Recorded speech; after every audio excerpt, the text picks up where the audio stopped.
So ಈ ಒಂದು ಇದ್ರಾಗಿ ಈ ಒಂದು ಅಕ್ರಮ ಸಕ್ರಮ ವಿಚಾರ ಹೇಳಬೇಕು ಅಂದ್ರೆ 20 ವರ್ಷ ಆಗಿದೆ. ಹೌದು, ನಮ್ಮ ಬೆಂಗಳೂರು ಫೌಂಡೇಶನ್ ಅವ್ರು ಹಾಕಿದಂತಹ ಕೇಸ್ ಇದು ಅಕ್ರಮ ಸಕ್ರಮ 20 ವರ್ಷ ಆಗಿದೆ. ಆದ್ರೂ ಸಹ ನಮ್ಮ ಸುಪ್ರೀಂ ಕೋರ್ಟ್ ಅಲ್ಲಿ ಇದ್ರ ಬಗ್ಗೆ ತೀರ್ಮಾನ ಬಂದಿಲ್ಲ.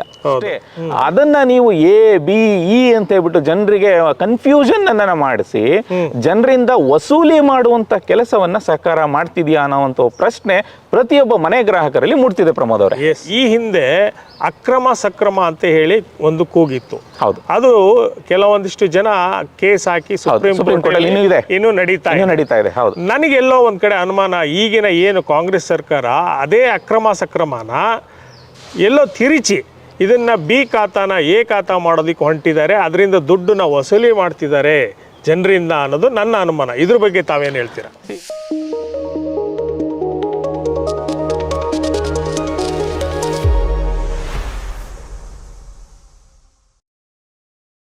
ನಮಸ್ಕಾರ ಸ್ನೇಹಿತರೆ, ಇವತ್ತು ನವೆಂಬರ್ 1ನೇ ತಾರೀಕು 70ನೇ ಕನ್ನಡ ರಾಜ್ಯೋತ್ಸವದ ದಿನ. ಎಲ್ಲರಿಗೂ ರಾಜ್ಯೋತ್ಸವದ ಶುಭಾಶಯಗಳು. ನನ್ನ ಜೊತೆಗೆ ಧನಂಜಯ ಪದ್ಮನಾಭಚಾರ್ ಅವರು ಇದ್ದಾರೆ. ಅವರು ಅಪಾರ್ಟ್ಮೆಂಟ್ ಅಸೋಸಿಯೇಷನ್ದು ಹಲವಾರು ಏನು ನ್ಯೂನತೆಗಳಿದೆ ಅದ್ರ ಬಗ್ಗೆ ಹೋರಾಟ ಮಾಡ್ತಾ ಇದ್ದಾರೆ. ಅವ್ರನ್ನ ಇವತ್ತು ಖಾತಾ ಬಗ್ಗೆ ಇಂಟ್ರೂ ಮಾಡೋಣ. ಏನು ಸರ್ಕಾರದವರು ಹೊಸದಾಗಿ B A ಖಾತಾ E ಖಾತಾ ಅಂತ ಮಾಡ್ತಿದ್ದಾರೆ, ಅದ್ರ ಬಗ್ಗೆ ನಾವು ಇಂಟ್ರೂ ಮಾಡೋಣ. ಸರ್, ಪ್ರಮೋದ್ ನ್ಯೂಸ್ ವಾಹಿನಿಗೆ ಸ್ವಾಗತ. ಏನು ಸರ್ಕಾರದವರು B ಖಾತಾ E ಖಾತಾ A ಖಾತಾ ಅಂತ ಮಾಡ್ತಾ ಇದ್ದಾರಲ್ಲ, ಇದ್ರ ಬಗ್ಗೆ ಈ ಖಾತಾ ಬಗ್ಗೆ ದಯವಿಟ್ಟು ವೀಕ್ಷಕರಿಗೆ ತಿಳಿಸ್ಬೇಕು ಅಂತ ನಾನು ಕೇಳ್ಕೊಂಡು. ನಮಸ್ಕಾರ. ಮೊದಲನೇದಾಗಿ ಪ್ರಮೋದ್ ಅವರಿಗೆ ಕನ್ನಡ ರಾಜ್ಯೋತ್ಸವ ಹಾರ್ದಿಕ ಶುಭಾಶಯಗಳು. ನಿಮಗೂ ಮತ್ತು ನಿಮ್ಮ ಈ ವಾಹಿನಿ ಮೂಲಕ ಯಾರ್ಯಾರು ನಿಮ್ಮ ಚಾನೆಲ್ ಮೂಲಕ ನೋಡ್ತಿದ್ದಾರೋ ಅವ್ರಿಗೂ ಸಹ 70ನೇ ಕನ್ನಡ ರಾಜ್ಯೋತ್ಸವದ ಹಾರ್ದಿಕ ಶುಭಾಶಯಗಳನ್ನು ಹೇಳ್ತೇನೆ. ಮೊದಲನೇದಾಗಿ ನೀವು ಖಾತಾ ಬಗ್ಗೆ ಹೇಳಿದ್ರಿ, ವೆರಿ ಇಂಟ್ರೆಸ್ಟಿಂಗ್ ಟಾಪಿಕ್. ಇವತ್ತು ಕರ್ನಾಟಕದಲ್ಲಿ ಖಾತಾ ಅನ್ನೋದು ಒಂದು ದೊಡ್ಡ ನಿಘಂಟು ಆಗ್ಬಿಟ್ಟಿದೆ. ನಿಘಂಟು ಅಂತ ಹೇಳಿದ್ರೆ ಏನು, ಯಾರು ಬಿಡಿಸಲಾಗದಂತಹ ಒಂದು ಒಗ್ಗಟ್ಟನ್ನ ನಿಘಂಟು ಅಂತೀವಿ. ಸೊ ಏನು ಖಾತಾ ಅಂತ ಹೇಳಿದ್ರೆ, ಮೊದಲನೇದಾಗೂ ಬೇಸಿಕ್ ಪ್ರಿನ್ಸಿಪಲ್ಸ್ನ ನಾವು ಅರ್ಥ ಮಾಡ್ಕೋಬೇಕು. ಒಂದು ಸೈನ್ಸಲ್ಲಿ ಫಿಸಿಕ್ಸು, ಕೆಮಿಸ್ಟ್ರಿ, ಮ್ಯಾಥಮೆಟಿಕ್ಸ್ ಹೇಗೆ ಫಂಡಮೆಂಟಲ್ಸು, ಅದೇ ಥರ ರಿಯಲ್ ಎಸ್ಟೇಟ್ನಲ್ಲಿ ಖಾತಾ ಅನ್ನೋದು ಫಂಡಮೆಂಟಲ್ಲು. ಇನ್ಫಾರ್ಮೇಷನ್ ತಿಳ್ಕೊಬೇಕು. ಏನು ಖಾತಾ ಅಂತ ಹೇಳಿದ್ರೆ, ಒಬ್ಬ ವ್ಯಕ್ತಿಯ ಹೆಸರಿನಲ್ಲಿ ಪ್ರಾಪರ್ಟಿ ಇರುತ್ತೆ. ಆ ಪ್ರಾಪರ್ಟಿ ಇರೋದನ್ನ ಓನರ್ಶಿಪ್ಪನ್ನ ರೆಕಾರ್ಡ್ ಮಾಡ್ಕೊಳ್ಳೋದು ಸರ್ಕಾರಿ ದಾಖಲೆಗಳಲ್ಲಿ, ಅದಕ್ಕೆ ಖಾತಾ ಅಂತ ಹೇಳ್ತೀವಿ. ಇಷ್ಟೇ ಸಿಂಪಲ್. ಈಗ ಒಂದು ಪ್ರಾಪರ್ಟಿ ಟ್ರಾನ್ಸ್ಫರ್ ಆಗುತ್ತೆ, ನನ್ನಿಂದ ನಾನು ನಿಮಗೆ ಪ್ರಾಪರ್ಟಿನ ಟ್ರಾನ್ಸ್ಫರ್ ಮಾಡ್ತೀನಿ. ಹೇಗೆ? ಒಂದು ಸೇಲ್ ಡೀಡನ್ನ ಎಕ್ಸಿಕ್ಯೂಟ್ ಮಾಡ್ತೀನಿ. ಆ ಸೇಲ್ ಡೀಡ್ ಎಕ್ಸಿಕ್ಯೂಟ್ ಮಾಡಿ ಸಬ್ ರಿಜಿಸ್ಟರ್ ಆಫ್ ರಿಜಿಸ್ಟರ್ ಮಾಡಿದ್ರೆ ನನ್ನ ಹೆಸರಿನಲ್ಲಿ ಇದ್ದಂತಹ ಪ್ರಾಪರ್ಟಿ ನಿಮ್ಮ ಹೆಸರಿಗೆ ಟ್ರಾನ್ಸ್ಫರ್ ಆಗತ್ತೆ ಅನ್ನೋ ಒಂದು ಅಭಿಪ್ರಾಯದ ಮೇಲೆ ನಾವು 7% ಸ್ಟಾಂಪ್ ಡ್ಯೂಟಿನ ಕಟ್ತೀವಿ ಸರ್ಕಾರಕ್ಕೆ. ಅದನ್ನು ನಿಮ್ಮ ಹೆಸರಿಗೆ ಟ್ರಾನ್ಸ್ಫರ್ ಮಾಡಿ ಸೇಲ್ ಡೀಡನ್ನು ಕೊಡ್ತೀವಿ. ಆ ಸೇಲ್ ಡೀಡಲ್ಲಿ ಇರುವಂತಹ ಮಾಹಿತಿಯನ್ನ, ಓನರ್ಶಿಪ್ ಇನ್ಫಾರ್ಮೇಶನ್ ನನ್ನ ಹೆಸರಲ್ಲಿ ಇದ್ದಿದ್ದ ನಿಮ್ಮ ಹೆಸರಿಗೆ ಟ್ರಾನ್ಸ್ಫರ್ ಮಾಡಿದಾಗ ಓನರ್ಶಿಪ್ ರೆಕಾರ್ಡ್ ಚೇಂಜ್ ಆಗಬೇಕು. ಇದನ್ನೇ ಖಾತಾ ಟ್ರಾನ್ಸ್ಫರ್ ಅಂತ ಹೇಳೋದು. ಸೊ ಯಾವಾಗ ಸೇಲ್ ಡೀಡನ್ನು ನಾವು ಸಬ್ ರಿಜಿಸ್ಟರ್ ಮಾಡಾದ್ಮೇಲೆ ಆ ದಾಖಲೆಗಳನ್ನ ತಗೊಂಡೋಗಿ ಮುನ್ಸಿಪಲ್ ಅಡ್ಮಿನಿಸ್ಟ್ರೇಷನ್ಗೆ, ನೋಡಿಪ್ಪ ನನ್ನ ಹೆಸರಲ್ಲಿ ಇದ್ದಿದ್ದ ಪ್ರಾಪರ್ಟಿನ ಇವರು ತಗೊಂಡಿದ್ದಾರೆ, ಇವರಿಗೆ ಖಾತಾವನ್ನ ಟ್ರಾನ್ಸ್ಫರ್ ಮಾಡಿಕೊಡಿ ಅಂತ ಹೇಳಿ ಒಂದು ಅಪ್ಲಿಕೇಶನ್ ಅರ್ಜಿಯನ್ನು ಕೊಟ್ಟರೆ ಮುನ್ಸಿಪಲ್ ಅಡ್ಮಿನಿಸ್ಟ್ರೇಷನ್ ಅವರು ನನ್ನ ಹೆಸರಲ್ಲಿ ಇದ್ದಂತಹ ಪ್ರಾಪರ್ಟಿಯನ್ನು ನಿಮ್ಮ ಹೆಸರಿಗೆ ಟ್ರಾನ್ಸ್ಫರ್ನ ಮಾಡಿ, ನಿಮ್ಮಿಂದ ಯಾವ ಡೇಟಿಂದ ನಿಮಗೆ ಟ್ರಾನ್ಸ್ಫರ್ ಆಗಿದೆಯೋ ಆ ಡೇಟಿಂದ ಭೂ ಕಂದಾಯವನ್ನು ಕಲೆಕ್ಟ್ ಮಾಡಲಿಕ್ಕೆ ಇರುವಂತಹ ಒಂದು ವ್ಯವಸ್ಥೆನೇ ಖಾತಾ. ಸರಿ, ಅದು B ಖಾತಾ, E ಖಾತಾ, A ಖಾತಾ ದಯವಿಟ್ಟು ವೀಕ್ಷಕರಿಗೆ ತಿಳಿಸ್ಬೇಕು ಅಂತ ನಾನು ಹೇಳ್ತೀನಿ. ಖಂಡಿತ ಪ್ರಮೋದ್ ಅವರೇ. ಮೊದಲನೇದಾಗಿ ವೀಕ್ಷಕರಲ್ಲಿ ನಾನು ವಿನಂತಿ ಮಾಡ್ಕೊಳೋದೇನೆಂದರೆ, A ಖಾತಾ ಅಂದ್ರೆ ಏನು, B ಖಾತಾ ಅಂದ್ರೆ ಏನು, ಮತ್ತು E ಖಾತಾ ಅಂದ್ರೆ ಏನು, ಫಂಡಮೆಂಟಲ್ನ ಅರ್ಥ ಮಾಡ್ಕೋಬೇಕು. ಖಾತಾ ಅಂತ ಹೇಳಿದ್ರೆ ನಾನು ಆವಾಗಲೇ ಎಕ್ಸ್ಪ್ಲೈನ್ ಮಾಡಿದೆ, ಓನರ್ಶಿಪ್ ರೆಕಾರ್ಡನ್ನು ಸರ್ಕಾರಿ ದಾಖಲೆಗಳಲ್ಲಿ ರೆಕಾರ್ಡ್ ಮಾಡ್ಕೊಳ್ಲಿಕ್ಕೆ ಪ್ರಾವಿಷನ್ ಇರೋದೇ ಖಾತಾ. ಏನಿದು A ಖಾತಾ B ಖಾತಾ? ಸುಮಾರು 2 ದಶಕಗಳ ಹಿಂದೆ ಸರ್ಕಾರ ಏನು ಮಾಡಿದ್ರು, ಈ A ಖಾತಾ B ಖಾತಾ ಅನ್ನುವಂತಹ ಒಂದು ಕಾನ್ಸೆಪ್ಟನ್ನು ಫ್ಲೋಟ್ ಮಾಡ್ತಾರೆ. ಸರ್ಕಾರಿ ದಾಖಲೆಗಳಲ್ಲಿ A ಖಾತಾ B ಖಾತಾ ಅಂತಿದೆ ಹೊರತು ಕಾನೂನಲ್ಲಿ A ಖಾತಾ B ಖಾತಾ ಅನ್ನೋದಕ್ಕೆ ಪ್ರಾವಿಷನ್ ಇಲ್ಲ. ಮುನ್ಸಿಪಲ್ ಆಕ್ಟ್ ಅಲ್ಲಾಗಲಿ, ಟ್ರಾನ್ಸ್ಫರ್ ಆಫ್ ಪ್ರಾಪರ್ಟಿ ಆಕ್ಟ್ ಅಲ್ಲಾಗಲಿ ಎಲ್ಲೂ ಸಹ A B ಬಗ್ಗೆ ಡಿಫ್ರೆನ್ಸಿಯೇಷನ್ ಇಲ್ಲ. ರೇರಾದಲ್ಲಿ ಕೂಡ ಇಲ್ಲ, ಎಲ್ಲೂ ಇಲ್ಲ. ಬರೀ ಇವರ ಅಡ್ಮಿನಿಸ್ಟ್ರೇಟಿವ್ ಪರ್ಪಸ್ಸಿಗೋಸ್ಕರ ಇವರು A ಮತ್ತೆ B ಅನ್ನೋ ಒಂದು ಡಿಫ್ರೆನ್ಸಿಯೇಷನ್ ಮಾಡ್ಕೊಂಡಿದ್ದಾರೆ. ಮೊದಲನೇದು, ಈಗ ಅಡ್ಮಿನಿಸ್ಟ್ರೇಟಿವ್ ಪರ್ಪಸ್ ಇಂದ ಮಾಡಿರುವಂತದ್ದು ಡಿಫ್ರೆನ್ಸಿಯೇಷನ್ ನಾನು ಹೇಳ್ತೇನೆ. A ಖಾತಾ ಅನ್ನೋದು ಲೋಕಾರೂಢಿ ಇರೋದು ಏನಂತ ಹೇಳಿದ್ರೆ, ಯಾವುದೇ ಒಂದು ಪ್ರಾಪರ್ಟಿ ಆಕ್ಯುಪೆನ್ಸಿ ಸರ್ಟಿಫಿಕೇಟ್ ಇದ್ದು ಪ್ಲಾನ್ ಪ್ರಕಾರ as per the building bylaw ಪ್ರಕಾರ ಕಟ್ಟಿರುವಂತಹ ಪ್ರಾಪರ್ಟಿಗೆ A ಖಾತಾ ಅಂತ ಹೇಳ್ತಾರೆ. ಯಾವ ಪ್ರಾಪರ್ಟಿಗೆ ಬಿಲ್ಡಿಂಗ್ ಬೈಲಾ ಫಾಲೋ ಮಾಡ್ದಲೆ ಎಕ್ಸ್ಟ್ರಾ ಫ್ಲೋರ್ಸ್ಗಳನ್ನ ಕಟ್ಟುವಂಥದ್ದು, ಅಥವಾ ಸೆಟ್ ಬ್ಯಾಕನ್ನು ಬಿಡದಲೇ ಇರುವಂಥದ್ದು, ಅಥವಾ ಪಾರ್ಕ್ಗಳಿಗೆ ಮತ್ತು ಕಾಮನ್ ಎಮ್ಯುನಿಟೀಸ್ಗಳಿಗೆ ಜಾಗವನ್ನು ಬಿಡದಲೆ ಲೇಔಟ್ಗಳನ್ನ ಮಾಡಿರೋವಂಥದ್ದು, ಅಂಥದಕ್ಕೆಲ್ಲನೂ ಸಹ ಬಿ ಖಾತಾ ಅಂತ ಹೇಳ್ತಾರೆ. ಓಕೆ. ಸೊ ಇದು ಎ ಮತ್ತು ಬಿಗೆ ಇರುವಂತಹ ಆಪರೇಷನಲ್ ಡಿಫರೆನ್ಸ್. ಇದು ಸರ್ಕಾರಿ ಮಟ್ಟದಲ್ಲಿ ಮಾತ್ರನೇ ಹೊರತು ಲಾನಲ್ಲಿಲ್ಲ, ಕಾನೂನಲ್ಲಿಲ್ಲ. ಖಾತಾ ಅಂದರೆ ಬರೀ ರೆಕಾರ್ಡ್ ಆಫ್ ಓನರ್ಶಿಪ್ ಅಷ್ಟೇ. ಓಕೆ. ಸೊ ಈ ಒಂದು ಡಿಫ್ರೆನ್ಸ್ನ ಎ ಮತ್ತು ಬಿ ಮಧ್ಯದಲ್ಲಿ ಅರ್ಥ ಮಾಡ್ಕೋಬೇಕು.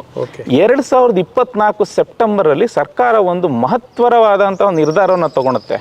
ಏನಂತ ಹೇಳಿದ್ರೆ, ಖಾತಾ ಇಲ್ದಲೆ ನಾವು ರಿಜಿಸ್ಟ್ರೇಷನ್ ಮಾಡೋದಿಲ್ಲ. ಓಕೆ. ಇದು ಸರ್ಕಾರ ತಗೊಂಡಿದ್ದಂತಹ ನಿರ್ಧಾರ.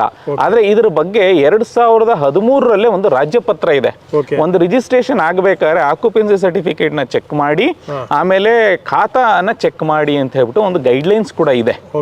ಆ ಗೈಡ್ಲೈನ್ಸ್ ಇದ್ರೂ ಸಹ ಸರ್ಕಾರದಲ್ಲಿ ಈ ಒಂದು ಡಿರಿಲೆಕ್ಷನ್ ನಡ್ಕೊಂಡು ಬರ್ತಾನೆ ಇತ್ತು. ಆದ್ರೆ ಯಾವಾಗ ಮನೆ ಗ್ರಾಹಕರು, ಒಂದಷ್ಟು ಜನ ಸಾಮಾಜಿಕ ಪರಿವರ್ತಕರು ಇದನ್ನೆಲ್ಲ ಸರ್ಕಾರದ ಮಟ್ಟಕ್ಕೆ ತಗೊಂಡೋಗಿ ವಿಚಾರವನ್ನ ಮುಟ್ಟಿಸಿದಾಗ, ಸಬ್ ರಿಜಿಸ್ಟ್ರಲ್ಲಿ ಹೇಗೆ ಈ ಕೆಲಸ ನಡೀತಿದೆ ಅನ್ನೋದಂತಹ ಒಂದು ಮಾಹಿತಿಯನ್ನು ಸರ್ಕಾರಕ್ಕೆ ಕೊಟ್ಟಾಗ ಕೃಷ್ಣೇ ಬೈರೇಗೌಡರು ಈ ಕುಲಂಕುಷವಾಗಿ ಈ ಸಮಸ್ಯೆನ ಅರ್ಥಕೊಂಡು ಅದನ್ನ ನಿಲ್ಸಿದ್ರು. ಖಾತಾ ಇಲ್ದಲೆ ನಾವು ಯಾವುದೇ ಪ್ರಾಪರ್ಟಿನ ರಿಜಿಸ್ಟರ್ ಮಾಡೋದಿಲ್ಲ ಅಂತ ಹೇಳಿ ನಿಲ್ಸಿದ್ರು. ಈ ಒಂದು ಅವಧಿಯಲ್ಲಿ 2023-24 ಒಬ್ಬ ವ್ಯಕ್ತಿ ಅವ್ರು ಏನ್ ಮಾಡಿದ್ರು, ಹೈಕೋರ್ಟ್ ಅಲ್ಲಿ ಖಾತಾವನ್ನ ಡಿಜಿಟೈಸ್ ಮಾಡಿ ಅಂತ ಹೇಳ್ಬಿಟ್ಟು ಒಂದು ಹೈಕೋರ್ಟ್ ನಲ್ಲಿ ಅಪೀಲಿನ ಹೋಗ್ತಾರೆ. ಆ ಹೈಕೋರ್ಟ್ ಆರ್ಡರ್ ಬಂದ ಮೇಲೆ ನಮ್ಮ BBMP ನಲ್ಲಿ ಇವಾಗ GBA ಅಂತ ಏನಾಗಿದೆ, ಅಲ್ಲಿ ಒಂದು ಆದೇಶ ಆಗತ್ತೆ, ಎಲ್ಲಾ ಪ್ರಾಪರ್ಟಿಗಳನ್ನ ನಾವು ಡಿಜಿಟೈಸ್ ಮಾಡ್ತೀವಿ. ಯಾಕೆ? ಆರ್ಡರ್ ಬಂದಿದೆ, ಹೈಕೋರ್ಟ್ ಆರ್ಡರ್ ಆಗಿದೆ, ಹೈಕೋರ್ಟ್ ಆರ್ಡರ್ ಆದ್ಮೇಲೆ ಮಾಡ್ಲೇಬೇಕು. ಸೊ ಹಾಗಾಗಿ ಮಾಡ್ತೀವಿ ಅಂತ ಹೇಳಿ ಈ ಖಾತಾ ಕೊಡೋದಕ್ಕೆ ಶುರು ಮಾಡಿದ್ರು. ಇಷ್ಟೇ ಡಿಫ್ರೆನ್ಸ್. ಇದು ಡಿಜಿಟಲ್ ವರ್ಷನ್ ಆಫ್ ARB ಖಾತಾ ಇಸ್ ನಥಿಂಗ್ ಬಟ್ ಈ ಖಾತಾ. ಈ ಖಾತಾ ಅಂದ್ರೆ ಬೇರೆ ಏನೂ ಅಲ್ಲ, ನಿಮ್ಮ ಖಾತಾ ಏನಿದೆ ಅದರದ ಎಲೆಕ್ಟ್ರಾನಿಕ್ ವರ್ಷನ್ ಅಷ್ಟೇ. ಇದನ್ನ ಜನ ಅರ್ಥ ಮಾಡ್ಕೋಬೇಕು. ಇನ್ನು ಮುಂದೆ 2024 ಮುಂದೆ ಈ ಖಾತಾ ಇಲ್ದಲೆ ಯಾವುದೇ ರಿಜಿಸ್ಟ್ರೇಷನ್ ಕೂಡ ಆಗೋದಿಲ್ಲ. ಓಕೆ ಸರ್, ಈಗ ಬಿ ಖಾತಾಗೆ ಬ್ಯಾಂಕ್ಗಳಲ್ಲಿ ಲೋನ್ ಕೊಡಲ್ಲ ಅಂತ ಹೇಳ್ತಾರೆ ಕೆಲವೊಂದಿಷ್ಟು ಬ್ಯಾಂಕ್ಗಳಲ್ಲಿ. ಅದೇ ಎ ಖಾತಾಗೆ ಲೋನ್ ಕೊಡ್ತೀವಿ ಅಂತಾರೆ. ಬಿ ಖಾತಾಗೆ ಲೋನ್ ಕೊಡೋದಿಲ್ಲ, ಎ ಖಾತಾಗೆ ಲೋನ್ ಕೊಡ್ತೀವಿ ಅಂದರೆ ಕಾರಣ ಏನು ಸರ್? ಈಗ ಬಿ ಖಾತಾ ಅಂದ್ರೆ ಫಂಡಮೆಂಟಲಿ ಯಾವುದೇ ಒಂದು ಲೇಔಟ್ ಪ್ಲಾನ್ ಪ್ರಕಾರ ಕಟ್ಟಿಲ್ಲ, ಸೆಟ್ ಬ್ಯಾಕ್ ನ ಬಿಟ್ಟಿಲ್ಲ, ಸರ್ಕಾರದಿಂದ ಮಾನ್ಯತೆ ಇಲ್ಲ. ಇದು ಬಿ ಖಾತಾ ಅಂತ ಹೇಳಿದ್ರೆ ಅದು ಖಾತಾ ಅಲ್ಲ, ಅದು ಆಕ್ಚುಲಿ ಬಿ ರಿಜಿಸ್ಟರ್. ಖಾತಾ ಅಂದ್ರೆ ಏನು ಅಂದ್ರೆ ರೆಕಾರ್ಡ್ ಆಫ್ ಓನರ್ಸ್ ಅನ್ನ ಒಂದು ಬುಕ್ ಅಲ್ಲಿ ಎಂಟ್ರಿ ಮಾಡ್ಕೋತಾರೆ. ಯಾವಾಗ ಕಾನೂನಾತ್ಮಕವಾಗಿ ಇದು ಲೇಔಟ್ ಆಗಿಲ್ಲ, ಬಿಲ್ಡಿಂಗ್ ಬಂದಿಲ್ಲ ಅಂದಾಗ ಅದನ್ನ ಬಿ ರಿಜಿಸ್ಟರ್ ಅಂತ ಹೇಳಿ ಬೇರೆ ರಿಜಿಸ್ಟರ್ ಅಲ್ಲಿ ಬರ್ಕೋತಾರೆ. ಆದ್ರೆ it is not A guarantee of ownership. So ಹಾಗಾಗಿ ಏನ್ ಮಾಡ್ತಾರೆ, ಬ್ಯಾಂಕ್ ನಲ್ಲಿ ನಾಳೆ ದಿನ ಏನಾದ್ರೂ ಸಮಸ್ಯೆ ಆದ್ರೆ, ಇವಾಗ ನನ್ನ ಹೆಸರಲ್ಲಿ ಪ್ರಾಪರ್ಟಿ ಇದ್ರೆ ನಾನು ನಿಮಗೆ ಟ್ರಾನ್ಸ್ಫರ್ ಮಾಡಬಹುದು. ಸುಪ್ರೀಂ ಕೋರ್ಟ್ ಅಲ್ಲಿ ಕೂಡ ಆರ್ಡರ್ ಆಗಿದೆ, ನಿಮ್ಮ ಹೆಸರಲ್ಲಿ ಇರೋ ರೈಟ್ಸ್ ಇದ್ರೆ ಮಾತ್ರ ನೀವು ಟ್ರಾನ್ಸ್ಫರ್ ಮಾಡಬಹುದು ಅಂತ. ಸೊ ಹಾಗಾಗಿ ನನ್ನ ಹೆಸರಲ್ಲಿ ಸೇಲ್ ಡೀಡ್ ಆಗಿರ್ಬೋದು, ಆದ್ರೆ ನನ್ನ ಹೆಸರು ಸರ್ಕಾರಿ ದಾಖಲೆಗಳಲ್ಲಿ ಇಲ್ಲ. ಅಂತ ಸಂದರ್ಭದಲ್ಲಿ ಬ್ಯಾಂಕ್ನವ್ರು ಸಾಲ ಕೊಟ್ರೆ ನಾಳೆ ದಿನ ಬ್ಯಾಂಕ್ನವ್ರಿಗೆ ಸಮಸ್ಯೆ ಆಗುತ್ತೆ.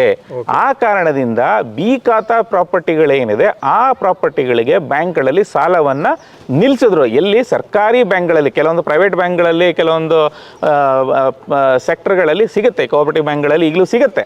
ಬಟ್ ಆದ್ರೆ ಯಾಕೆ ತಗೋಬಾರ್ದು ಬಿ ಖಾತಾ ಇರೋ ಪ್ರಾಪರ್ಟಿಗಳು ಅಂತ ಹೇಳಿದ್ರೆ ಈ ಒಂದು ಕಾರಣದಿಂದ.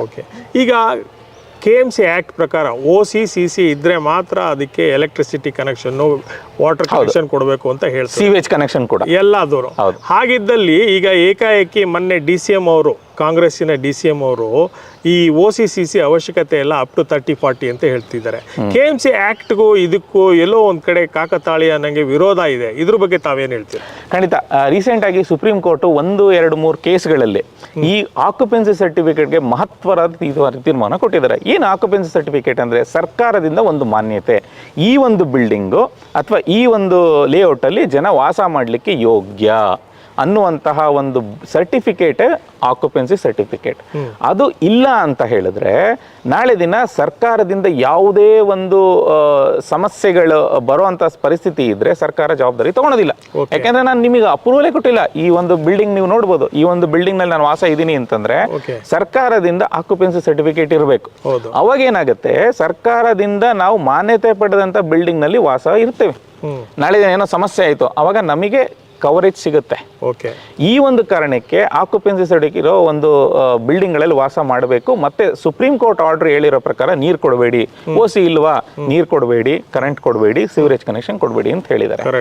ಆದ್ರೆ ಆ ಒಂದು ಕಾರಣಕ್ಕೇ ಇವಾಗ ಸರ್ಕಾರದವರು ಬಿ ಇಂದ ಎ ಕನ್ವರ್ಟ್ ಮಾಡುವಂಥದ್ದು. ಮತ್ತೆ ಇವತ್ತು ಒಂದು ಆದೇಶವನ್ನ ನೋಡಿದೆ, 15% ವೈಲೇಷನ್ ಇದ್ರೆ ಅದನ್ನ ರೆಗ್ಯುಲರೈಸ್ ಮಾಡುವಂತ ಕೆಲಸವನ್ನ ಇವತ್ತು ಏನೋ ಒಂದು ನಿಶ್ಚಯ ಮಾಡಿದ್ದಾರೆ ಅಂತ ಪೇಪರ್ಗಳಲ್ಲಿ ನ್ಯೂಸ್ಗಳಲ್ಲಿ ನೋಡಿದೆ. ಸೊ ಈ ಒಂದು ಎಲ್ಲಾ ಕೆಲಸಗಳು ಸುಪ್ರೀಂ ಕೋರ್ಟ್ ಆರ್ಡರ್ನ ಕಾಂಪ್ಲೈ ಮಾಡಲಿಕ್ಕೆ ಇವ್ರು ಸರ್ಕಾರದವ್ರು ಮಾಡ್ತಾ ಇದ್ದಾರಾ ಅನ್ನುವಂಥ ಒಂದು ಅನುಮಾನ ನಮ್ಮಲ್ಲಿ ಮೂಡ್ತಾ ಇದೆ. ಆದರೆ ಕಾನೂನಾತ್ಮಕವಾಗಿ ಬೈಲಾ ಮಾಡಿಲ್ಲ ಅಂತ ಹೇಳಿದ್ರೆ ನಾಳೆ ದಿನ ನಮಗೆ ಸಮಸ್ಯೆ. ಫೈರ್ ಸೇಫ್ಟಿ ಇಲ್ಲ ಅಂದ್ರೆ ನಮಗೆ ಸಮಸ್ಯೆ, ಸೆಟ್ ಬ್ಯಾಕ್ ಬಿಟ್ಟಿಲ್ಲ ಅಂದ್ರೆ ನಮಗೆ ಸಮಸ್ಯೆ, ಒಂದು ಆಂಬ್ಯುಲೆನ್ಸ್ ಬರಕ್ ಜಾಗ ಇಲ್ಲ ಅಂತಂದ್ರೆ ನಾಳೆ ದಿನ ಬೆಂಕಿ ಎತ್ಕೊಂತು ಏನ್ ಮಾಡಬೇಕು? ಈಗ ಬಿಲ್ಡಿಂಗ್ ಏನೋ ರೆಗ್ಯುಲರೈಸ್ ಮಾಡಿ ಬಿ ಇಂದ ಎಗೆ ಕೊಟ್ಬಿಟ್ಟು ಏನೋ ಮಾಡ್ತೀವಿ, ದುಡ್ಡು ಕೊಡ್ತಾರೆ. ಆದ್ರೆ ಯಾರಿಂದ ದುಡ್ಡು ಕಲೆಕ್ಟ್ ಮಾಡ್ತಾ ಇರೋದು? ಈಗ ಆಲ್ರೆಡಿ ವಾಸ ಇರೋಂಥವ್ರು ಯಾರು, ದೇ ಆರ್ ವಿಕ್ಟಿಮ್ಸ್. ಆದ್ರೆ ಯಾರಿಂದ ಕಲೆಕ್ಟ್ ಮಾಡಬೇಕಾಗಿರೋದು? ಆ ಲೇಔಟ್ ಮಾಡಿರೋನ್ ಯಾರು, ಬಿಲ್ಡರ್ ಯಾರು, ಅಂಥವ್ರ ಹತ್ರ ಇವ್ರು ಕಲೆಕ್ಟ್ ಮಾಡೋದು ಬಿಟ್ಟು ಈಗ ಯಾರು ಮೋಸ ಹೋಗಿದ್ದಾರೆ ಅಂಥವ್ರಿಂದ ನೀವು ದುಡ್ಡು ಕೊಡಿ. 5% ಅಷ್ಟು ಮೊನ್ನೆ ಪೇಪರಲ್ಲಿ ನೋಡಿದೆ, ಬಿ ಖಾತೆಯಿಂದ ಎ ಖಾತಾ ಕನ್ವರ್ಷನ್ಗೆ 5% ಆಫ್ ದಿ ಗೈಡೆನ್ಸ್ ವ್ಯಾಲ್ಯೂ ಕೊಡಿ ಅಂತ ಕೇಳ್ತಿದಾರಂತೆ. ನನ್ನ ಪ್ರಶ್ನೆ ಸರ್ಕಾರಕ್ಕೆ ಇಷ್ಟೇ ಪ್ರಮೋದ್ ಅವರೇ, ಮಾಡ್ದವನ್ ಯಾರು ಲೇಔಟ್? ಮಾಡ್ದವನ ಹತ್ರ ನೀವು ಕಲೆಕ್ಟ್ ಮಾಡಿ. ನೀವು ಸರ್ಕಾರದವರು ಮಾಡ್ದವನು ದುಡ್ಡನ್ನ ಬಾಚ್ಕೊಂಡು ಲಾಭ ಮಾಡಿಕೊಂಡು ಹೋದ. ಈ ವಾಸ ಇರುವಂತಹ ವಿಕ್ಟಿಮ್ಸ್ಗಳು ಯಾರಿದ್ದಾರೆ, ಮನೆ ಗ್ರಾಹಕರು ಯಾರಿದ್ದಾರೆ, ಅವ್ರ ಹತ್ರ ಬಂದು 5% ನೀವು ಎಕ್ಸ್ಟ್ರಾ ಕೊಡಿ ಅಂದರೆ ಯಾಕೆ ಕೊಡ್ಬೇಕು ಸ್ವಾಮಿ? ಇಲ್ಲಿ ವಾಸಕ್ಕೆ ಯೋಗ್ಯ ಇಲ್ಲ ಅಂತಂದ್ಮೇಲೆ ನೀವು ರಿಜಿಸ್ಟ್ರೇಷನ್ ಯಾಕೆ ಮಾಡಿದ್ರಿ? ರಿಜಿಸ್ಟ್ರೇಷನ್ ವೈಲೇಷನ್ ಯಾರು ಮಾಡಿದ್ದು? ಸರ್ಕಾರದವ್ರು ಮಾಡಿರೋದು. ಖಾತಾ ಇಲ್ದಲೆ ರಿಜಿಸ್ಟರ್ ಮಾಡಂಗಿಲ್ಲ ಅಂತ ಗೈಡ್ಲೈನ್ಸ್ ಇದ್ರೂ ಕೂಡ, ರಾಜ್ಯಪತ್ರ ಇದ್ರೂ ಕೂಡ ಯಾರು ವೈಲೇಟ್ ಮಾಡಿದ್ದು? ಸರ್ಕಾರದವ್ರು ವೈಲೇಟ್ ಮಾಡಿ ಪೆನಾಲ್ಟಿ ನಮ್ಮ ಮೇಲೆ ಹಾಕಿದ್ರೆ ಇದು ಬಹಳ ಅನ್ಯಾಯದ ಕೆಲಸ. 5% ದಯವಿಟ್ಟು ಸರ್ಕಾರದವರು ಇದನ್ನ ಪರಿಗಣನೆ ಮಾಡಬೇಕು. ನಿಮ್ಮ ತಪ್ಪಿಗೆ ನಮ್ಮನ್ನ ಹೊಣೆಗಾರರು ಮಾಡಬೇಡಿ. ಈಗ ಇನ್ನೊಂದು ಪ್ರಮುಖವಾದ ಪ್ರಶ್ನೆ, ಈ ಹಿಂದೆ ಅಕ್ರಮ ಸಕ್ರಮ ಅಂತ ಹೇಳಿ ಒಂದು ಕೂಗಿತ್ತು. ಅದು ಕೆಲವೊಂದಿಷ್ಟು ಜನ ಕೇಸ್ ಹಾಕಿ ಸುಪ್ರೀಂ ಕೋರ್ಟ್ ಇನ್ನೂ ನಡೀತಾ ಇದೆ. ನನಗೆಲ್ಲೋ ಒಂದ್ ಕಡೆ ಅನುಮಾನ, ಈಗಿನ ಏನು ಕಾಂಗ್ರೆಸ್ ಸರ್ಕಾರ ಅದೇ ಅಕ್ರಮ ಸಕ್ರಮನ ಎಲ್ಲೋ ತಿರುಚಿ ಇದನ್ನ ಬಿ ಖಾತಾನ ಎ ಖಾತಾ ಮಾಡೋದಕ್ಕೆ ಹೊಂಟಿದ್ದಾರೆ, ಅದರಿಂದ ದುಡ್ಡನ್ನ ವಸೂಲಿ ಮಾಡ್ತಿದ್ದಾರೆ ಜನರಿಂದ ಅನ್ನೋದು ನನ್ನ ಅನುಮಾನ. ಇದ್ರ ಬಗ್ಗೆ ತಾವೇನು ಹೇಳ್ತೀರಾ? ಪ್ರಮೋದರೇ, ಸುಪ್ರೀಂ ಕೋರ್ಟಲ್ಲಿ ಒಂದು ಕೇಸು ನಡಿಬೇಕಾದ್ರೆ ಆ ಒಂದು ವಿಚಾರವಾಗಿ ಯಾವುದೇ ಸರ್ಕಾರಿ ಆದೇಶಗಳಾಗ್ಲಿ ಅಥವಾ ಸರ್ಕಾರಿ ತೀರ್ಮಾನಗಳು ಬರಬಾರ್ದು. ಆದ್ರೆ ಅನ್ಫಾರ್ಚುನೇಟ್ಲಿ ನಮ್ಮ ಕರ್ನಾಟಕದಲ್ಲಿ ಈ ಒಂದು ವಿಚಾರವಾಗಿ ಎಸ್ಪೆಷಲಿ ಬಿ ಇಂದ ಹೇಗಾಗ್ಬೋದು ಅಥವಾ ರೆಗ್ಯುಲರೇಷನ್ ಮಾಡುವಂಥ ಕೆಲಸಗಳಾಗ್ಬೋದು, ಪ್ರತಿಯೊಂದನ್ನು ಸಹ ಸರ್ಕಾರಿ ಆದೇಶಗಳು ಸುಪ್ರೀಂ ಕೋರ್ಟಿನ ಆದೇಶನ ಪಾಲನೆ ಮಾಡ್ತಿದ್ದಾರ ಅನ್ನುವಂತಹ ಒಂದು ಪ್ರಶ್ನೆ ಜನಸಾಮಾನ್ಯರಲ್ಲಿ ಮೂಡ್ತಾ ಇದೆ. ಇದಕ್ಕೆ ಯಾರು ಉತ್ತರ ಕೊಡಬೇಕು? ನಮ್ಮ ಮಾನ್ಯ ಮುಖ್ಯಮಂತ್ರಿಗಳೇ ಉತ್ತರ ಕೊಡಬೇಕು. ಅವರು ನಮ್ಮ LLB ಓದಿರುವಂಥ ಲಾಯರ್ ಬ್ಯಾಕ್ ಗ್ರೌಂಡ್ ಇರುವಂಥವ್ರು ನಮ್ಮ ಮುಖ್ಯಮಂತ್ರಿಗಳು. ಸಿದ್ದರಾಮಯ್ಯನವರು ಲಾವನ್ನ ಓದಿ ಪ್ರಾಕ್ಟೀಸನ್ನ ಮಾಡಿದಂತಹ ವ್ಯಕ್ತಿ ಅವರು. ಕಾನೂನು ಗೊತ್ತಿಲ್ವಾ ನಮ್ಮ ಮುಖ್ಯಮಂತ್ರಿ ಅವರಿಗೆ? ಈ ಒಂದು ಕೆಲಸದಿಂದ ಏನಾಗುತ್ತೆ, ಜವಾಬ್ದಾರಿ, ಸರ್ಕಾರದ ಜವಾಬ್ದಾರಿ ಜನರ ಮೇಲೆ ಹಾಕುವಂತ ಕೆಲಸವನ್ನ ಮಾಡ್ತಾ ಇದ್ದಾರೆ. ಪೆನಾಲ್ಟಿ 5% ಏನ್ ಹೇಳ್ತಿದ್ದಾರೆ ಅದು ಜನರಿಂದ ಕಲೆಕ್ಟ್ ಮಾಡ್ತಿದ್ದಾರೆ. ಕಲೆಕ್ಟ್ ಮಾಡ್ಬೇಕಾಗಿರೋದು ಲ್ಯಾಂಡ್ ಓನರ್ಸು ಮತ್ತೆ ಬಿಲ್ಡರ್ ಇಂದ ಕಲೆಕ್ಟ್ ಮಾಡಬೇಕು, ನಮ್ಮ ಹತ್ರ ಅಲ್ಲ. ಆಮೇಲೆ ಈ AB ಡಿಫ್ರೆನ್ಸಿಯೇಷನ್ ಒಬ್ಬ ಜನಸಾಮಾನ್ಯಕ್ಕೆ ಗೊತ್ತಿಲ್ಲ ಸರ್. ಜನರಿಗೆ ಏನ್ ಗೊತ್ತು, ನಾನೊಂದು ಪ್ರಾಪರ್ಟಿ ತಗೊಂಡಿದ್ದೀನಿ, ಒಂದು 50 ಲಕ್ಷಕ್ಕೆ ಒಂದು ಪ್ರಾಪರ್ಟಿ ತಗೊಂಡಿದ್ರೆ ನನ್ನ ಇನ್ನೊಬ್ಬನ ಹೆಸರಲ್ಲಿ ತಗೊಂಡಿರೋನ ಹೆಸರಿಂದ ಸರ್ಕಾರಿ ದಾಖಲೆಯಲ್ಲಿ ರೆಕಾರ್ಡ್ ಚೇಂಜ್ ಆಗಬೇಕು ಅಷ್ಟೇ. ಅದನ್ನ ನೀವು ABE ಅಂತ ಹೇಳ್ಬಿಟ್ಟು ಜನರಿಗೆ ಕನ್ಫ್ಯೂಷನ್ ಅನ್ನ ಮಾಡಿಸಿ ಜನರಿಂದ ವಸೂಲಿ ಮಾಡುವಂತ ಕೆಲಸವನ್ನ ಸರ್ಕಾರ ಮಾಡ್ತಿದ್ಯಾ ಅನ್ನೋಂಥ ಪ್ರಶ್ನೆ ಪ್ರತಿಯೊಬ್ಬ ಮನೆ ಗ್ರಾಹಕರಲ್ಲಿ ಮೂಡ್ತಿದೆ ಪ್ರಮೋದ್ ಅವರೇ. ಈಗ ಉದಾಹರಣೆಗೆ ಇವ್ರೇನು ಅಕ್ರಮ ಸಕ್ರಮ ಕೇಸನ್ನ ಅಟೆಂಡ್ ಆಗದೆ ಈ ಇಂಡೈರೆಕ್ಟ್ ಆಗಿ ಈ ರೀತಿ ಬಿ ಖಾತೆಯಿಂದ ಎ ಖಾತಾ ತಗೊಂತಿದ್ದಾರೆ. ಜೊತೆಗೆ ಮಾನ್ಯ ಕುಮಾರಸ್ವಾಮಿ ಅವರು ಇದು ಬೋಗಸ್ಸು, ಇದ್ರ ಬಗ್ಗೆ ನೀವು ಹೋಗ್ಬೇಡಿ, ಮುಂದಕ್ಕೆ ಕಟ್ಟಬೇಡಿ ಯಾರು ಅಂತ ಹೇಳ್ತಾ ಇದ್ದಾರೆ. ನಾಳೆ ಏನಾದರೂ ತೀರ್ಪು ಸುಪ್ರೀಂ ಕೋರ್ಟ್ನಲ್ಲಿ ವೈತಿರಿಕ್ತವಾಗಿ ಬಂದರೆ ಆವಾಗ ಈ ಸರ್ಕಾರದಲ್ಲಿ ಏನು ಆಡಳಿತ ಮಾಡ್ತಿದ್ದಂಥವ್ರು ಯಾವ ರೀತಿ ಪ್ರತಿಕ್ರಿಯೆ ಕೊಡ್ಬೋದು ತಮ್ಮ ಅಭಿಪ್ರಾಯದ ಪ್ರಕಾರ? ಪ್ರಮೋದ್ ಅವರೇ, ಸುಪ್ರೀಂ ಕೋರ್ಟ್ ಯಾವ ರೀತಿ ಆರ್ಡರ್ ಕೊಡುತ್ತೆ ಅನ್ನೋದು ಹೇಳೋದು ತುಂಬಾನೇ ಕಷ್ಟ. ಯಾಕೆ ಅಂತ ಹೇಳಿದ್ರೆ ಇವತ್ತಿನ ಕಾಲದಲ್ಲಿ ಸುಮಾರು ಕೇಸು, ಮೊನ್ನೆ ನೀವು ನೋಡಿರ್ಬೋದು, ಒಂದು ಕೇಸು 50 ರೂಪಾಯಿ ಲಂಚದ ಕೇಸು 30ರಿಂದ 40 ವರ್ಷ ಆದ್ಮೇಲೆ 30 ವರ್ಷ ತಗೊಂಡಿದೆ ಒಂದು ಸುಪ್ರೀಂ ಕೋರ್ಟ್ ಅಲ್ಲಿ ಆರ್ಡರ್ ಬರ್ಲಿಕ್ಕೆ. ಈಗ ನೀವ್ ಹೇಳಿದ ಅಕ್ರಮ ಸಕ್ರಮ, ನನಗೆ ಕಾನೂನು ಮೇಲೆ ಸಾಕಷ್ಟು ಭರವಸೆ ಇದೆ. ಆದ್ರೆ ಕಾನೂನಿನ ತೀರ್ಮಾನಗಳಿದೆಯಲ್ಲ 30-40 ವರ್ಷ ಆಗ್ಬಿಟ್ರೆ ಕಾನೂನಿನ ಮೇಲೆ ನಂಬಿಕೆ ಎಲ್ಲೋ ಒಂದು ಕಡೆ ಕಮ್ಮಿ ಆಗ್ತಾ ಹೋಗ್ಬಿಡುತ್ತೆ. ಒಬ್ಬ ಜನಸಾಮಾನ್ಯನ ಅಭಿಪ್ರಾಯ ಇದು. ನಾನು ಕಾನೂನಿಗೆ ತುಂಬಾ ಬೆಲೆ ಕೊಡ್ತೀನಿ, ತುಂಬಾ ರೆಸ್ಪೆಕ್ಟ್ ಮಾಡ್ತೀನಿ, ಆದ್ರೆ justice delayed is justice denied. ಹೌದು. ಸೊ ಈ ಒಂದು ಇದ್ರಾಗಿ ಈ ಒಂದು ಅಕ್ರಮ ಸಕ್ರಮ ವಿಚಾರ ಹೇಳಬೇಕು ಅಂದ್ರೆ 20 ವರ್ಷ ಆಗಿದೆ. ಹೌದು. ನಮ್ಮ ಬೆಂಗಳೂರು ಫೌಂಡೇಶನ್ ಅವ್ರು ಹಾಕಿದಂತಹ ಕೇಸ್ ಇದು, ಅಕ್ರಮ ಸಕ್ರಮ 20 ವರ್ಷ ಆಗಿದೆ. ಆದ್ರೂ ಸಹ ನಮ್ಮ ಸುಪ್ರೀಂ ಕೋರ್ಟ್ ಅಲ್ಲಿ ಇದ್ರ ಬಗ್ಗೆ ತೀರ್ಮಾನ ಬಂದಿಲ್ಲ. ಹೌದು. ಆದ್ರೆ ನಾನ್ ಕೇಳೋದು, ಅಕ್ರಮ ಸಕ್ರಮ ಇವ್ರು ಏನಾದ್ರೂ ಮಾಡ್ಕೊಂಡ್ಲಿ, ತಪ್ಪು ಯಾರ್ದು ಅನ್ನೋದು ಪ್ರಶ್ನೆ. ಮನೆ ತಗೊಂಡಿರೋರ್ದಲ್ಲ ತಪ್ಪು ಇಲ್ಲಿ. ಯಾರು ಮನೆಯನ್ನ ತಗೊಳಕ್ ಬಿಟ್ರು ಸರ್ಕಾರ ತಪ್ಪು. ಸಬ್ ರಿಜಿಸ್ಟರ್ ಆಫೀಸ್ ರಿಜಿಸ್ಟರ್ ಆಗ್ಲಿಲ್ಲ ಅಂದ್ರೆ ಇವ್ರು ತಗೊಳಕ್ ಹೇಗ್ ಸಾಧ್ಯ? 7% ಸ್ಟಾಂಪ್ ಡ್ಯೂಟಿ ಕೊಟ್ಟಿಲ್ವಾ? ಅವಾಗ ಏನ್ ಮಾಡ್ತಾ ಇತ್ತು ಸರ್ಕಾರ? ದುಡ್ಡು ತಗೋಬೇಕಾದ್ರೆ ಮಾತ್ರ ಕಣ್ಣು ಮುಚ್ಕೊಂಡು ಬಂದಿದ್ದ ದುಡ್ಡನ್ನೆಲ್ಲ ಗುಳುಮ್ ಅಂತ ಮಾಡ್ಕೊಂಡು ಇವಾಗ ಮತ್ತೆ 5% ಗುಳುಮ್ ಮಾಡುವಂತ ಕೆಲಸ ಮಾಡ್ತಿದ್ದಾರೆ. ಅಂದ್ರೆ ಸರ್ಕಾರಗಳು ಜನರನ್ನ ಲೂಟಿ ಮಾಡಕ್ಕೆ ಇದೆಯಾ ಅನ್ನೋಂತ ಒಂದು ಪ್ರಶ್ನೆ ಮೂಡ್ ಬರ್ತಾ ಇದೆ. ಎಲ್ಲೂ ಸಹ A-B ಅನ್ನೋ ಡಿಫ್ರೆನ್ಸಿಯೇಷನ್ ಕಾನೂನಲ್ಲೇ ಇಲ್ಲ. ಅಂತದ್ರಲ್ಲಿ ಇವರು A-B ಅಂತ ಡಿಫ್ರೆನ್ಶಿಯೇಟ್ ಮಾಡ್ಕೊಂಡು ಅದ್ರಲ್ಲಿ ಮತ್ತೆ ರೆಕಾರ್ಡ್ ಮಾಡ್ಕೊಂಡು ಎಲ್ಲ ಮಾಡ್ತಾ ಇದ್ದಾರೆ. ಇದ್ರ ಬಗ್ಗೆ ಒಂದು ಲೋಕಾಯುಕ್ತದಲ್ಲಿ ಇಂಟ್ರೆಸ್ಟಿಂಗ್ ಕೇಸ್ ರಿಜಿಸ್ಟರ್ ಆಗಿದೆ. ನಮ್ಮ BBMP ಕಮಿಷನರ್ ತುಷಾರ್ ಗಿರಿನಾಥ್ ಅವರು ಇದ್ದಾಗ ನಡೆದಂತ ಒಂದು ಹಗರಣ. ಅಪಾರ್ಟ್ಮೆಂಟ್ ಗಳಲ್ಲಿ ಲ್ಯಾಂಡ್ ಖಾತಾದಲ್ಲಿ ಯಾವುದೇ ಫ್ಲಾಟ್ ಓನರ್ಸ್ ಹೆಸರುಗಳಿಲ್ಲ. ಇದ್ರ ವಿರುದ್ಧವಾಗಿ ನಾನೇ ಖುದ್ದಾಗಿ ಒಂದು ಲೋಕಾಯುಕ್ತದಲ್ಲಿ BBMP ಕಮಿಷನರ್ ಮೇಲೆ ಒಂದು ಕಂಪ್ಲೇಂಟ್ ಅನ್ನ ಕೊಟ್ಟಿದ್ದೀನಿ. ನಾನ್ ಕೇಳೋದಿಷ್ಟು, ನಾನ್ ಪ್ರಾಪರ್ಟಿ ರಿಜಿಸ್ಟ್ರೇಷನ್ ಆದ್ಮೇಲೆ ನಾನು ಒಂದು ಅಪ್ಲಿಕೇಶನ್ ಕೊಡ್ತೀನಿ, ಅರ್ಜಿ ಕೊಡ್ತೀನಿ BBMPಗೆ. ನನ್ನ ಪ್ರಾಪರ್ಟಿನ ನಾನು ಇಂಥವ್ರಿಂದ ತಗೊಂಡಿದ್ದೀನಿ, ನನ್ನ ಹೆಸರನ್ನ ಲ್ಯಾಂಡ್ ಖಾತಾದಲ್ಲಿ ನಮೂದೆ ಮಾಡಿ ನಾನು ಪ್ರಾಪರ್ಟಿ ಟ್ಯಾಕ್ಸ್ ಕಟ್ತಾ ಇದ್ದೀನಿ. 15 ವರ್ಷದಿಂದ ನಾನು ಭೂ ಕಂದಾಯ ಸಲ್ಲಿಸೆ ಮಾಡ್ತಾ ಇದ್ದೀನಿ. 15 ವರ್ಷದಿಂದ ಟ್ಯಾಕ್ಸ್ ಕಟ್ಟಿದ್ರು ಸಹ ನನ್ನ ಹೆಸರಲ್ಲಿ ಲ್ಯಾಂಡ್ ಇವತ್ತಿಲ್ಲ. ಸೊ ಹಾಗಾಗಿ ಇದ್ರ ವಿರುದ್ಧ ಲೋಕಾಯುಕ್ತದವರಿಗೆ ನಾನು ಕಂಪ್ಲೇಂಟ್ ಅನ್ನು ಕೊಟ್ಟಿದ್ದೀನಿ. ಅದ್ರ ಬಗ್ಗೆ ಇನ್ವೆಸ್ಟಿಗೇಷನ್ ನಡೀತಾ ಇದೆ. ಲೋಕಾಯುಕ್ತದಲ್ಲಿ ನಮ್ಮ BBMP ಕಮಿಷನರ್ ಸಾಹೇಬರು ಒಂದು ಸ್ಟೇಟ್ಮೆಂಟ್ ಅನ್ನ ಕೊಟ್ಟಿದ್ದಾರೆ ರೈಟಿಂಗ್ ಅಲ್ಲಿ. ಲ್ಯಾಂಡ್ ಖಾತಾ ಮಾಡಾದ್ಮೇಲೆ ಅದನ್ನ ನಾನ್ ಟ್ರಾನ್ಸಾಕ್ಷನಲ್ ಮಾಡ್ತೀವಿ, ಫ್ಲಾಟ್ ಖಾತಾಗಳನ್ನ ಮಾಡಿ ಲ್ಯಾಂಡ್ ಖಾತಾನ ನಾನ್ ಟ್ರಾನ್ಸಾಕ್ಷನಲ್ ಮಾಡ್ತೀವಿ ಅಂತ ಸ್ಟೇಟ್ಮೆಂಟ್ ಅನ್ನು ರೈಟಿಂಗ್ ಅಲ್ಲಿ ಕೊಟ್ಟಿದ್ದಾರೆ. ಆದ್ರೆ ಇದರಿಂದ ನಮ್ಮ ಸಮಸ್ಯೆ ಬಗೆಹರಲ್ಲ. ನಾನ್ ಟ್ರಾನ್ಸಾಕ್ಷನಲ್ ಮಾಡಿದ್ರೆ ನಮ್ಗೇನು ಪ್ರಯೋಜನ ಇಲ್ಲ. ಫ್ಲಾಟ್ ಖಾತಾ ಮಾಡಾದ್ಮೇಲೆ ಲ್ಯಾಂಡ್ ಖಾತಾ ಕಿತಾಕಿ ಸ್ವಾಮಿ. ಇಲ್ಲ ಅಂತಂದ್ರೆ ಆ ಲ್ಯಾಂಡ್ ಖಾತಾನ ಅಸೋಸಿಯೇಷನ್ ಹೆಸರಿಗೋ ಅಥವಾ ಬಿಲ್ಡಿಂಗ್ ಹೆಸರಲ್ಲೇ ಇಡಿ. ಪ್ರೀವಿಯಸ್ ಲ್ಯಾಂಡ್ ಓನರ್ ನಾನ್ ಟ್ರಾನ್ಸಾಕ್ಷನ್ ಆಗಿರೋದನ್ನ ಒಂದು ಸಿಸ್ಟಮ್ ಅಲ್ಲಿ ಒಂದು ಚೆಕ್ ಬಾಕ್ಸ್ ಅಷ್ಟೇ ಅದು. ಅದನ್ನ ಚೆಕ್ ಬಾಕ್ಸ್ ನ ತೆಗಿಯೋದು ಎಷ್ಟೊತ್ತು? ಚೆಕ್ ಬಾಕ್ಸ್ ಹಾಕಿರೋರು ಚೆಕ್ ಬಾಕ್ಸ್ ತೆಗಿಯೋದೇನು ದೊಡ್ಡ ವಿಷಯ ಅಲ್ಲ. ಆದ್ರೆ ಇದ್ರ ಬಗ್ಗೆ ಯಾವುದೇ ಒಂದು BBMP ಆರ್ಡರ್ ನಮ್ ಕೈಗೆ ಬಂದಿಲ್ಲ. ಸೊ ಯಾವುದೇ ಒಂದು ಸರ್ಕಾರಿ ಆದೇಶ ನಮಗೆ ಕೈಗೆ ಬರದಲೇನೆ ಇವರು ಈ ರೀತಿಯಾಗಿ ದುಡ್ಡನ್ನ ಕಲೆಕ್ಟ್ ಮಾಡುವ ಉದ್ದೇಶದಿಂದ ಇವರು ಲ್ಯಾಂಡ್ ಖಾತಾದಲ್ಲಿ ಹೆಸರೇ ನಮೂದು ಮಾಡದಲೆ A-B-E ಅಂತ ಹೇಳ್ಬಿಟ್ಟು ಜನರಿಗೆ ಕನ್ಫ್ಯೂಷನ್ ಅನ್ನ ಕ್ರಿಯೇಟ್ ಮಾಡಿ ದುಡ್ಡನ್ನ ಲೂಟಿ ಮಾಡುವ ಕೆಲಸ ಸರ್ಕಾರ ಮಾಡ್ತಿದ್ಯಾ ಅನ್ನೋ ಒಂದು ಪ್ರಶ್ನೆ ಒಬ್ಬ ಮನೆ ಗ್ರಾಹಕರಲ್ಲಿ ಮತ್ತೆ ಮನೆ ಗ್ರಾಹಕರ ಪ್ರತಿನಿಧಿಯಾಗಿ ನನ್ನಲ್ಲಿ ಮೂಡ್ತಾ ಇದೆ. ಇನ್ನೊಂದು ಪ್ರಮುಖವಾದ ಪ್ರಶ್ನೆ, ಗ್ರಾಮ ಪಂಚಾಯತಿ ಇರ್ಬೋದು, ಪುರಸಭೆಗಳಲ್ಲಿ ಇರ್ಬೋದು, ಈ ಏನು B ಖಾತಾ ಅಂತೇಳಿ ಇಲ್ಲಿಗೆಲ್ಲ ಕಟ್ಟಿದ್ದೀರಿ ನೀವು, ಎಕ್ಸ್ಟ್ರಾ ಕಟ್ಟಿದ್ದೀರಿ ನೀವು ಅಂತೇಳಿ ಅವರಿಗೆ ಟ್ಯಾಕ್ಸ್ನ ಜಾಸ್ತಿ ಡಬಲ್ ಕಟ್ತಾ ಇದ್ದಾರೆ. ಅದೇ ಟ್ಯಾಕ್ಸ್ನ ಇಲ್ಲಿ ಸಿಟಿಗಳಲ್ಲಿ ಕಲೆಕ್ಟ್ ಮಾಡ್ತಾ ಇಲ್ಲ, ಇಲ್ಲಿಗೆಲ್ಲ ಕಟ್ಟಿದ್ರೆ. ಇದ್ರ ಬಗ್ಗೆ ತಾವೇನು ಹೇಳ್ತೀರಾ? ಗ್ರಾಮ ಪಂಚಾಯತಿಗಳಲ್ಲಿ ಡಬಲ್ ಕಲೆಕ್ಟ್ ಮಾಡ್ತಾ ಇದ್ದಾರೆ ಅಂತಂದ್ರೆ ಅದ್ರ ಬಗ್ಗೆ ಒಂದು ಸ್ವಲ್ಪ ತನಿಖೆ ಆಗಬೇಕು. ಯಾಕೆ ಅಂತ ಹೇಳಿದ್ರೆ ಡಬಲ್ ಕಟ್ಟೋ ಅವಶ್ಯಕತೆನೇ ಇಲ್ಲ. ಯಾಕೆ ಅಂತ ಹೇಳಿದ್ರೆ ಭೂ ಕಂದಾಯ ಅಂತ ಹೇಳಿದ್ರೆ ಒಂದು ಏರಿಯಾಗೆ ಒಂದು ಸರ್ಕಾರಿ ಗೈಡೆನ್ಸ್ ಅನ್ನ ಕೊಟ್ಟಿರುತ್ತೆ. ಆ ಸರ್ಕಾರಿ ಗೈಡೆನ್ಸ್ ಇಂದ ಜಾಸ್ತಿ ಕಟ್ಟಲಿಕ್ಕೆ ಸರ್ಕಾರಿ ಆದೇಶನ ಚಾಲೆಂಜ್ ಮಾಡಬೇಕು. ನಾನು ಯಾವುದೇ ಒಂದು ಖಾತಾ ಬದಲಾವಣೆ, ಸೇಲ್ ಡೀಡ್ ರಿಜಿಸ್ಟರ್ ಆಗಿದೆಯಾ ಅಷ್ಟೇ ಮುಖ್ಯ. ಅದು ಆಗಿದ್ರೆ ಆ ರೆಕಾರ್ಡ್ ಅನ್ನ ಖಾತಾಗಳಲ್ಲಿ ರಿಫ್ಲೆಕ್ಟ್ ಮಾಡೋದು ಜವಾಬ್ದಾರಿ ಸರ್ಕಾರದ. ಅದು A ಆಗ್ಲಿ B ಆಗ್ಲಿ ರೆವೆನ್ಯೂ ಆಗ್ಲಿ, ಇಟ್ ಡಸಂಟ್ ಮ್ಯಾಟರ್. ರಿಜಿಸ್ಟರ್ ಆಗಿದೆಯಾ ಅಷ್ಟೇ. ಟ್ರಾನ್ಸ್ಫರ್ ಆಫ್ ಪ್ರಾಪರ್ಟಿ ಹೇಗಾಗುತ್ತೆ, ಒಂದು ಸೇಲ್ ಡೀಡನ್ನು ಅಗ್ರಿಮೆಂಟನ್ನು ರಿಜಿಸ್ಟರ್ ಮಾಡಿ ಎಕ್ಸಿಕ್ಯೂಟ್ ಮಾಡಿ 7% ಸ್ಟಾಂಪ್ ಡ್ಯೂಟಿ ಕೊಟ್ಟರೆ ಪ್ರಾಪರ್ಟಿ ಟ್ರಾನ್ಸ್ಫರ್ ಆಗುತ್ತೆ ಅಂತ ಒಂದು ಮನೋಭಾವನೆ. ಆದರೆ ಸುಪ್ರೀಂ ಕೋರ್ಟ್ ಗೈಡ್ಲೈನ್ಸ್ ಪ್ರಕಾರ ಬರೀ ಇಷ್ಟು ಮಾತ್ರ ಆದರೆ ಆಗಲ್ಲ. ಮ್ಯೂಟೇಷನ್ ಆಗಿ ಖಾತಾ ಟ್ರಾನ್ಸ್ಫರ್ ಆಗಬೇಕು. ಇದನ್ನು ಸಹ ಸುಪ್ರೀಂ ಕೋರ್ಟ್ ಹೇಳುತ್ತೆ. ಸೊ ಹಾಗಾಗಿ ಅದೇ ನಾನ್ ಮಾಡಕ್ಕಾಗಲ್ಲ, ಮ್ಯೂಟೇಷನ್ ನಾನ್ ಮಾಡಕ್ಕಾಗತ್ತಾ ಪ್ರಮೋದ್ ಅವರೇ? ನಾನ್ ಮಾಡಕ್ ಸಾಧ್ಯ ಇಲ್ಲ. ಮ್ಯೂಟೇಷನ್ ಮಾಡಬೇಕಾಗಿದ್ದು ಸರ್ಕಾರ. ನಾನು 7% ಸ್ಟಾಂಪ್ ಡ್ಯೂಟಿ ಕೊಟ್ಮೇಲೆ ಅವ್ರು ಮ್ಯೂಟೇಷನ್ ಮಾಡಬೇಕು, ಕಟ್ಟಬೇಕು.